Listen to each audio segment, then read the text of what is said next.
कि हर कोई अपने हाथों में पैसों का लिफाफा और बड़े बड़े गिफ्ट के साथ आया है और मुंह दिखाई के बाद बहू को पैसे दे रहा है, लेकिन बहू घूम Nykaa Hot Pink sale starts 19 July 4 p.m. onwards. Get up to 60% off on your favorite brands. Download now.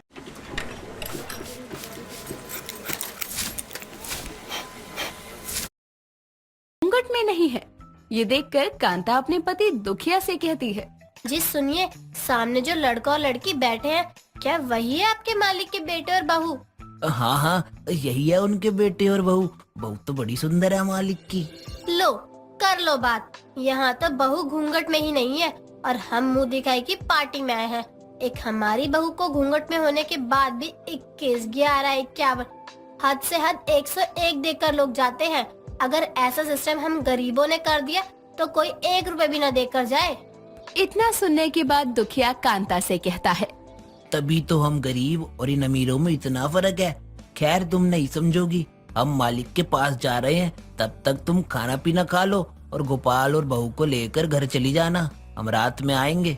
दुखिया तो अपने काम में लग जाता है। इधर कांता पूरे फंक्शन को देख देख कर अपनी आंखें चमका रही थी, क्योंकि उसने मुंह दिखाई की रस्म के लिए कभी इतनी बड़ी फंक्शन पार्टी को नहीं देखा था, वो भी बिना घूंघट वाले बहू की। और अब जब कांता खाने के लिए जाती है तो तरह तरह के पकवान देखकर कांता अपने बेटे गोपाल से कहती है, इतना अच्छा खाना और इतनी साज सज्जा तो मैंने अपनी जिंदगी में नहीं देखी। कितने पैसे लगाए होंगे इन्होंने? माँ, ये लोग बड़े लोग हैं, ऐसी पार्टी तो इनके लिए बहुत आम बात है। लेकिन जो भी हो, इतने में तो हम अपनी 7 पुश्तों की शादी करवा दे। और इन लोगों को पैसों की वैल्यू है ही नहीं। देख कैसे आधा खाना खा रखा है और आधा फेंक रहे हैं। माँ, आप भी ना कहाँ पर अटकी हुई हो? चलो चलकर खाना खाते हैं और खाकर घर वापस भी तो जाना है। कुछ देर में जैसे ही कांता घर जाने के लिए निकलती है तो वो देखती है कि लोग नाच रहे हैं और पैसे भी उड़ा रहे हैं। तभी कांता उन पैसों को उठाने के लिए बढ़ती है, लेकिन गोपाल अपनी माँ का हाथ पकड़ लेता है और ये देखकर कांता गोपाल से कहती है, पहले से इन्होंने कम पैसे बर्बाद किए, इतनी बड़ी पार्टी रखवा कर और बिना घूंघट की बहू को ऐसे बैठा दिया है और कह रहे हैं कि मुंह दिखाई है। हद मचा दी। देख तो कैसे पैसे उड़ा रहे हैं। माँ, वो उनका पैसा है, वो पैसे को उड़ाए, जलाए, खाए, कुछ भी करे यार। अब हम चलते हैं घर, बहुत रात हो गई है, मुझे बहुत नींद आ रही है। अब कांता, कांता की बहू और गोपाल पार्टी से सीधा घर आते हैं और अगली सुबह कांता अपने पति दुखिया को चाय देते हुए कहती है, अमीरों की अमीरी भी कैसी होती है ना। यहाँ एक गरीब पाई पाई के लिए मोहताज है, लेकिन उन अमीरों को देख कैसे पैसे उड़ा रहे थे। वो अमीर है, उनका कमाया हुआ पैसा वो कुछ भी करे कांता। वैसे कल मालिक कह रहे थे कि इन्होंने तुम्हें देखा था, उन्हें बहुत अच्छा लगा कि तुम पार्टी में आई। लेकिन मुझे तो उनकी पार्टी अच्छी ही नहीं लगी। कहने को तो मुंह दिखाई का फंक्शन था, लेकिन बहू तो बिना घूंघट के ही बैठी थी। लोग खाना खा खा कर इधर उधर फेंक रहे थे, जो गरीबों को मिलता भी नहीं है। और तो और पैसे तो ऐसे उड़ा रहे थे मानो पैसों का पेड़ लगा हो। तुम बिना कितना सोचती हो, अब मेरे लिए खाना बना दो, मुझे काम पर जाना है। कांता को अमीरों की पार्टी पसंद तो आई थी, लेकिन इतनी भव्य पार्टी में आज तक कांता गई नहीं थी। और इसीलिए जब कांता की बहन का फोन आता है तो कांता अपनी बहन को फोन पर कहती है, ललिता, तुझे पता है कल मैं इनके मालिक के पार्टी में गई थी। कहने को मुंह दिखाई की पार्टी थी, लेकिन लड़की ने तो घूंघट नहीं किया था और पैसे तो ऐसे उड़ा रहे थे मानो जैसे पैसों का पेड़ हो। पूछ मत तू।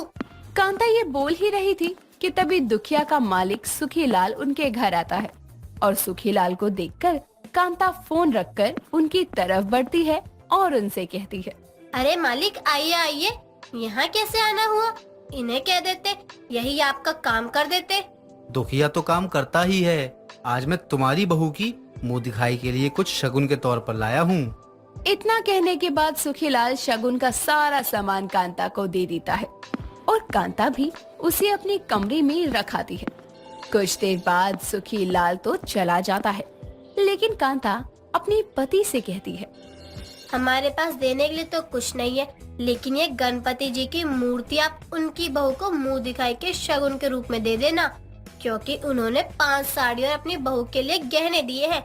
जो शायद सीमा के मायके वालों ने भी सीमा को नहीं दिए। मेरे मालिक हैं ही ऐसे, मुझसे बहुत प्यार करते हैं। मैंने उन्हें मना भी किया था लेकिन वो माने ही नहीं। अच्छा ठीक है, ये मूर्ति मैं दे दूंगा। मुझे दे दो, मैं काम पर निकलता हूँ। अब दुखिया भी अपने मालिक को उनकी बहू के लिए शगुन के तौर पर गणेश जी की मूर्ति देते हुए कहता है, मालिक मेरे पास देने के लिए तो कुछ भी नहीं है, लेकिन सबके करता धरता गणपति बप्पा की ये मूर्ति बहू को शगुन के तौर पर जरूर दे देना। इसकी क्या जरूरत थी? तुम्हारा प्यार और आशीर्वाद ही हमारे घर परिवार के लिए काफी है। थोड़ी सी जो पीली है, चोरी तो नहीं की है। जूली, शीला और रानो जमालो, कोई हमको रोको, कोई संभालो, कहीं हम गिर न जाए दारू के नशे में। पुनीत गाते हुए नशे की हालत में सीढ़ियां चढ़ ही रहा होता है कि तभी उसके सामने उसकी माँ अनीता आकर खड़ी हो जाती है, जिसे देखते ही पुनीत गाना गाना बंद कर देता है। तभी वो कहती है, क्या हुआ? तूने गाना क्यों बंद कर दिया? गाना और जोर जोर से गा, ताकि मोहल्ले वाले भी उठकर हमारे घर में आ जाए, तुझे ऐसे नशे की हालत में देख ले, ताकि उन्हें भी तो पता चले कि मेरे इस इज्जतदार बेटे की सच्चाई। माँ आप तो जानती है ना, आप मेरा सब कुछ है। मैं आपको बहुत प्यार करता हूँ, फिर भी आप मुझे हमेशा गुस्सा करती रहती हैं। गुस्सा करना बुरी बात है माँ। नो गुस्सा माँ। अगर तू अपनी माँ से इतना ही प्यार करता होता तो मेरी बात कभी नहीं टालता। मैंने कितनी बार तुझसे कहा कि भूल जा उस लड़की को और अपनी लाइफ में आगे बढ़। माँ मैंने कितनी बार कहा है, मेरे से कुछ भी कहो लेकिन उस लड़की को भूलने की बात मत करो। मैं बहुत प्यार करता हूँ उससे, मुझे यकीन है जरूर आएगी माँ, जरूर आएगी। मैं तेरी कोई बात नहीं सुनूंगी अभी तो तू नशे की हालत में है। मैं तुझसे कल बात करती हूँ। सुनीता इतना कहकर अपने बेटे को संभालते हुए उसके कमरे में लेकर जाती है और बेड पर लेटा देती है, जिसके बाद उसके जूते खोलकर उसे चादर उठाकर कमरे की लाइट बंद करके चुपचाप कमरे से बाहर आ जाती है और अपने कमरे में जाकर बैठकर सोचने लगती है। अब चाहे कुछ भी हो जाए, मैं अपने बेटे को इस हाल में नहीं देख सकती। मैं अब इसकी शादी करवा के रहूंगी। कल सुबह इससे शादी की बात करूंगी और उसे शादी करने के लिए मना कर ही रहूंगी। अनीता इतना कहकर अपने कमरे की लाइट बंद कर देती है और चुपचाप चादर ओढ़ कर सो जाती है। अगले दिन पुनीत ऑफिस जाने के लिए तैयार होकर अपने कमरे से हॉल में आता है। तभी अनीता रसोई से उसके लिए नाश्ता लेकर आती है और उसे देती है। तभी पुनीत आलू के पराठे और दही को देखकर कहता है, क्या बात है माँ, आज मुझे आलू के पराठे खाने का वैसे ही बहुत मन कर रहा था और आपने नाश्ते में पराठे ही बना दिए। जरूर कोई बात मनवानी है आज आपको। यही बात है ना माँ? हाँ, आज शाम को हम दोनों लड़की देखने जा रहे हैं। मुझे तेरा घर बसा हुआ देखना है। बस तुझे मेरी कसम है, तू मना नहीं करेगा। अपनी माँ की बात सुनकर पुनीत चेयर से खड़ा हो जाता है और कहता है, ठीक है माँ, अगर आपने मुझे अपनी कसम ही दे दी है तो अब मैं आपकी कसम को जरूर पूरा करूँगा, फिर चाहे उसमें मेरी खुशी हो या ना हो। पुनीत इतना कहकर अपने ऑफिस के लिए निकल जाता है। कुछ देर बाद वो ऑफिस से घर आता है और अपनी माँ के साथ लड़की देखने के लिए चला जाता है। थोड़ी देर बाद दोनों लड़की वालों के घर पहुँचते हैं। तभी लड़की की माँ लड़की रजनी को लेकर उन लोगों के सामने आती है। लड़की को देखते ही अनीता शादी के लिए हाँ कर देती है और पुनीत से पूछती है, मुझे लड़की बहुत पसंद है, तू बता तेरा क्या ख्याल है? हाँ कर दूं शादी के लिए? माँ अगर आपको लड़की पसंद है तो मुझे कोई एतराज नहीं है, मेरी तरफ से भी हाँ है, बस आप खुश रहें।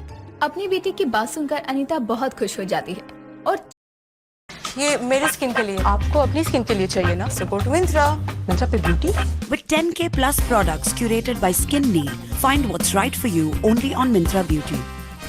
Nice. Shop now and get extra 20% off. चटमंगनी पट ब्याह करके रजनी को बहू बनाकर घर ले आती है।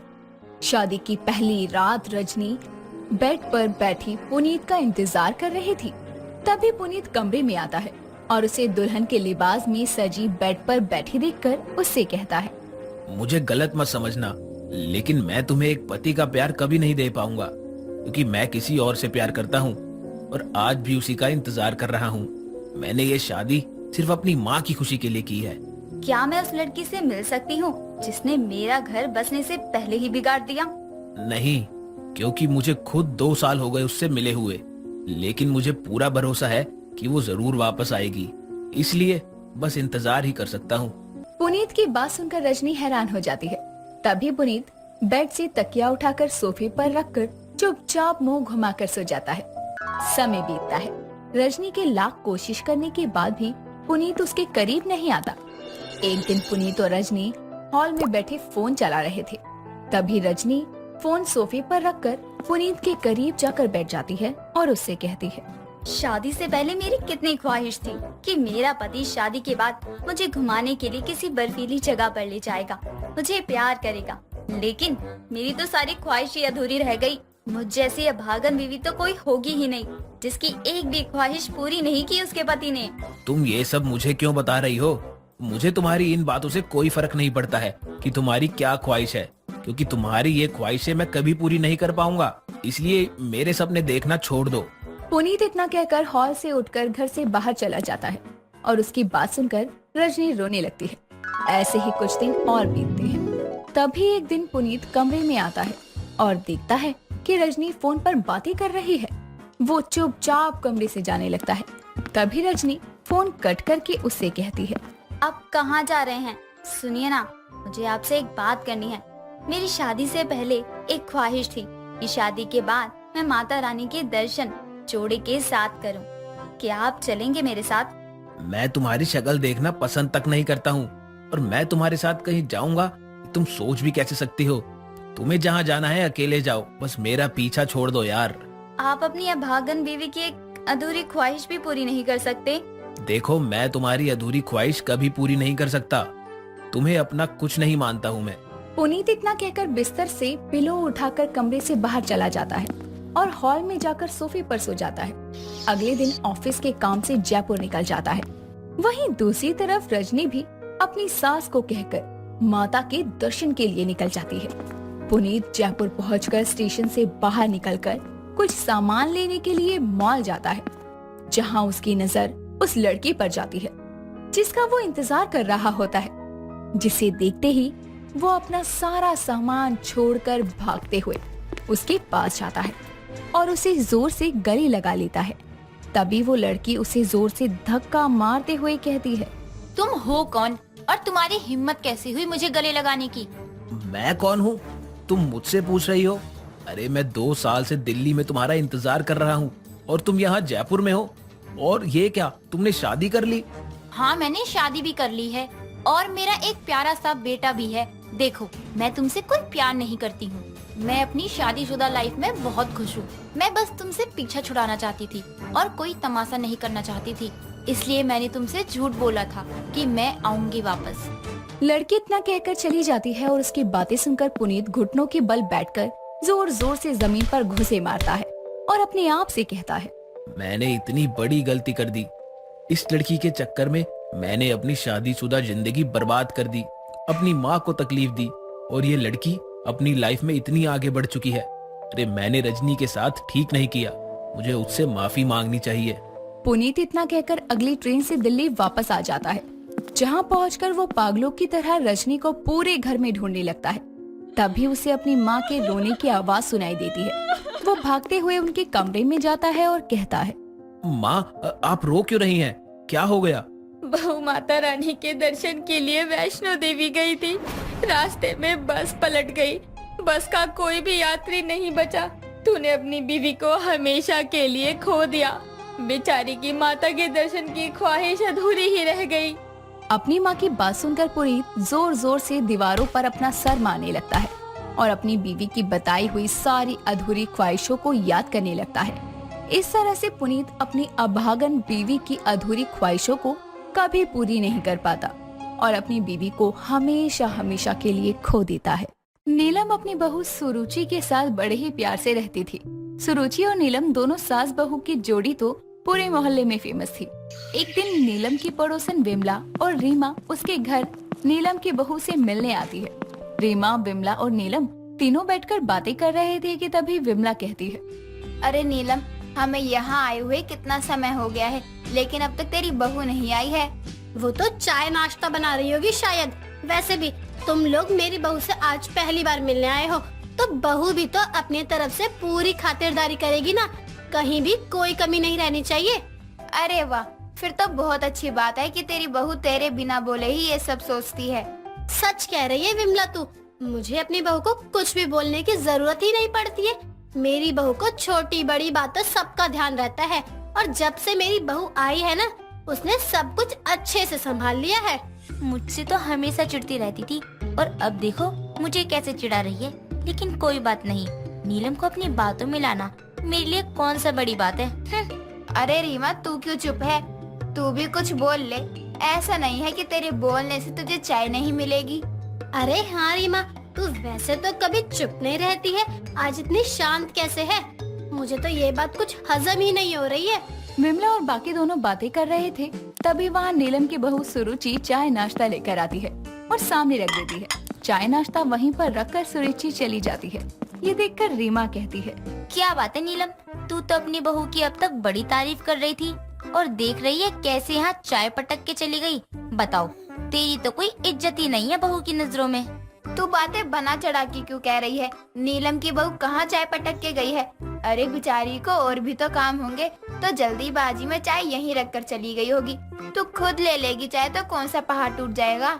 मैं पहाड़ टूटने की तो बात भी नहीं कर रही हूँ, मैं तो इतना बोल रही हूँ, सास को अपनी धौंस बनाकर रखनी पड़ती है, वरना तो यही होता है कि बहू की नजरों में कोई इज्जत नहीं रहती है।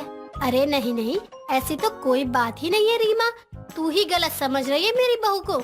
कोई बात नहीं, अगर तुम्हें यही लगता है कि मैं गलत समझ रही हूँ तो कोई बात नहीं, मैं तो बस तेरे भले के लिए ही समझा रही थी, क्योंकि सास का तो काम ही होता है कलेश करना, तभी तो बहू थोड़ा दब कर रहेगी।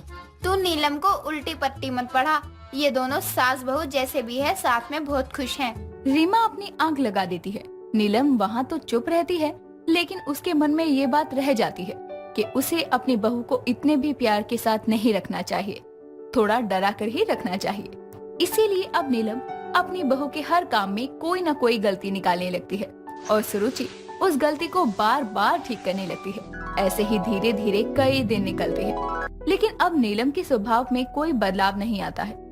ऐसे ही एक दिन नीलम और उसका बेटा विक्की खाना खा रहे थे, और सुरुचि सब्जी लेकर आती है, और नीलम सब्जी खाते हुए कहती है, ये कैसी सब्जी बनाई है? ना नमक का हिसाब है और ना ही मसाले का। अरे ये खाना तो कुत्ते भी ना खाएं। माँ जी, आप ऐसा क्यों कह रही हैं? मैंने तो आज भी रोज जैसी ही सब्जी बनाई है, फिर आप ये क्यों बोल रही हैं? सब्जी में कोई कमी है क्या? बहू, मैं पागल थोड़ी हूँ जब बिना बात के ही ये सब बोलूं, और ऊपर से तुम मुझसे बहस कर रही है कि रोज ऐसा ही बनाती हूँ। अरे आज से पहले मैंने ये सोचकर कुछ नहीं बोला कि तू खुद ही समझ जाएगी, लेकिन तू तो। माँ जी, आज से पहले तो आप भी खुद मेरे हाथ की सब्जी की इतनी तारीफ करती थी, अचानक ही आपको सारी परेशानी अब क्यों आ रही है? आपके लिए जितना करो उतना ही कम होता है। देख रहे विक्की बेटा, तू अपनी बीवी को कैसे जुबान लड़ा रही है। थोड़ी भी तमीज नहीं सीखा इसके घर वालों ने, जुबान तो कैंची की तरह चल रही है इसकी। तू कुछ बोलेगा इसे या नहीं? माँ, मैं क्या बोलूं, आप भी तो बिना बात के ही कलेश कर रही हैं। अरे इतनी अच्छी सब्जी बनाई है सुरुचि ने, लेकिन आप उसमें भी कमी निकाल रही हो तो बुरा तो लगेगा ही ना। अच्छा, अब बीवी के आगे सारी गलती माँ की हो गई। तुझे इसके हाथ का खाना पसंद आ रहा है ना, तो ठीक है, फिर अब तो मैं खाना ना ही बनाऊं और ना ही खाऊं इसके हाथों का। नीलम इतना बोलकर वहाँ से चली जाती है और खाना खाने के लिए मना कर देती है। काफी ज्यादा मनाने के बाद भी नीलम अब खाना खाती है। ऐसा आज का ही नहीं, रोज का हो गया था। नीलम बिना बात के ही कलेश कर देती थी और मुंह बनाकर बैठ जाती थी। बाद में सुरुचि और विक्की को ही मनाना पड़ता था। सुरुचि एक दिन छत से सूखे हुए कपड़े लेकर आती है और कपड़ों को देखकर नीलम कहती है, बहू, ये तूने कपड़े धोए हैं? दाग ठीक से निकला नहीं है और रगड़ रगड़ कर तूने कपड़े निचोड़ ही दिए अच्छे से। तेरे हाथ ना सही जगह काम ही नहीं करते हैं और काम को बिगाड़ना तो अच्छे से जानते हैं। माँ जी, कपड़े मैंने नहीं बल्कि वॉशिंग मशीन ने धोए हैं। आपको जो भी परेशानी है ना, आप वॉशिंग मशीन से कहो। बिना बात के मुझसे कलेश करने की जरूरत नहीं है। हाय राम, 4 कपड़ों के लिए तूने वॉशिंग मशीन चलाई? ये इतने से कपड़े तू तो हाथ से भी धो सकती थी। बिजली क्यों खराब करी तूने? और मुझे बोल रही है कि कलेश मत करो। माँ जी, आप कलेश कर रही हो। अरे कपड़े ही तो हैं, 1-1.5 साल से पहन रही हो, वैसे ही पतले हैं, तो इसमें मेरी क्या गलती है? आपको तो बस मौका चाहिए ना कलेश करने का। बहू, कलेश मैं नहीं कर रही हूँ, बल्कि मैंने तो तेरी कामचोरी पकड़ ली है और तभी तो तेरा मुंह बन गया है ना, क्योंकि अपनी गलती तो किसी को दिखती ही नहीं है, सब दूसरों की ही गलतियाँ निकालते हैं। माँ जी ऐसा है ना तो आप खुद ही अपने कपड़े धो लिया करो, मुझे बोलने की तो जरूरत ही नहीं पड़ेगी। हाँ हाँ, तू तो यही चाहती है ना कि तेरा काम आसान हो जाए और तेरे बदले के कपड़े मैं धोऊं। अब तो मैं इसी एक साड़ी में ही रहूंगी। नीलम इतना बोलकर चली जाती है। सुरुचि अब अपनी सास के रोज रोज के कलेश से काफी तंग आ गई थी। ऐसे ही एक दिन सुरुचि पोछा लगा रही थी, तभी गीले फर्श पर नीलम का पैर फिसल जाता है और वो गिर जाती है। गिरते ही नीलम सुरुचि पर चिल्लाते हुए कहती है, हाय राम, मेरी कमर तोड़ दी। तू तो यही चाहती है कि मेरी एक एक हड्डी ऐसे ही टूट जाए और एक दिन मैं परलोक सिधार जाऊं। माँ जी आप इतना ड्रामा क्यों कर रही हो? आप जितना चिल्ला रही हो ना उतना तो आपको चोट भी नहीं लगी है। हाय हाय, मेरी कमर टूट गई। विक्की बेटा, अपनी बीवी को देख जरा, गिरा दिया इसने मुझे। माँ जी की इस एक्टिंग से ना पक्का सब लोग मुझे ही गलत समझने वाले हैं। अब क्या हो गया? अब तो तेरे मुंह पर ताला लग गया। अब कुछ बोलना। चुप क्यों खड़ी है? बोलना, अब बोल जल्दी। सुरुचि अपनी सास की एक्टिंग देखकर जोर जोर से चिल्लाने लगती है। हाय मेरी सास ने मुझे मारा, कोई है मुझे बचाओ। बहू, ये तू क्या कर रही है? मैंने तुझे कब मारा? तू झूठ क्यों बोल रही है? माँ जी आप कलेश करना चाहती हो ना तो ठीक है, अब तो कलेश बस घर में ही नहीं बल्कि पूरे मोहल्ले में होगा। बहू तू नाटक मत कर, लोग देखेंगे तो क्या बोलेंगे कि मैं अपनी बहू को मारती हूँ। उठ बहू, बातें मत बना। अब तो माँ जी बात बनने ही दो। आप अपना कलेश करना बंद करने से तो रही, और मैं भी आपकी ही बहू हूँ तो कलेश में पीएचडी मैंने भी कर रखी है। अब करके दिखाओ कलेश। ये बहू तो मेरे ही सर पर चढ़कर नाच रही है, इसे शांत नहीं करवाया तो मेरा ही रायता फैल जाएगा। क्या हुआ माँ जी, आपकी तो कमर टूटी थी ना, अब दर्द नहीं हो रहा? बहू मुझे माफ कर दे, मैं लोगों की बातों में आ गई थी और मैंने तुझे, जो मेरी बहू है, उसको ही इतना परेशान किया। मैं अब कभी कलेश नहीं करूंगी, तो मुझे माफ कर दे बहू। अब तक मैंने जो भी किया है मैं उसके लिए तुझसे माफी मांगती हूँ। सुरुचि का कलेश करना शुरू हो ही रहा था कि नीलम की अकल ठिकाने आ जाती है और वो अपनी गलती मान लेती है। मेरा नाम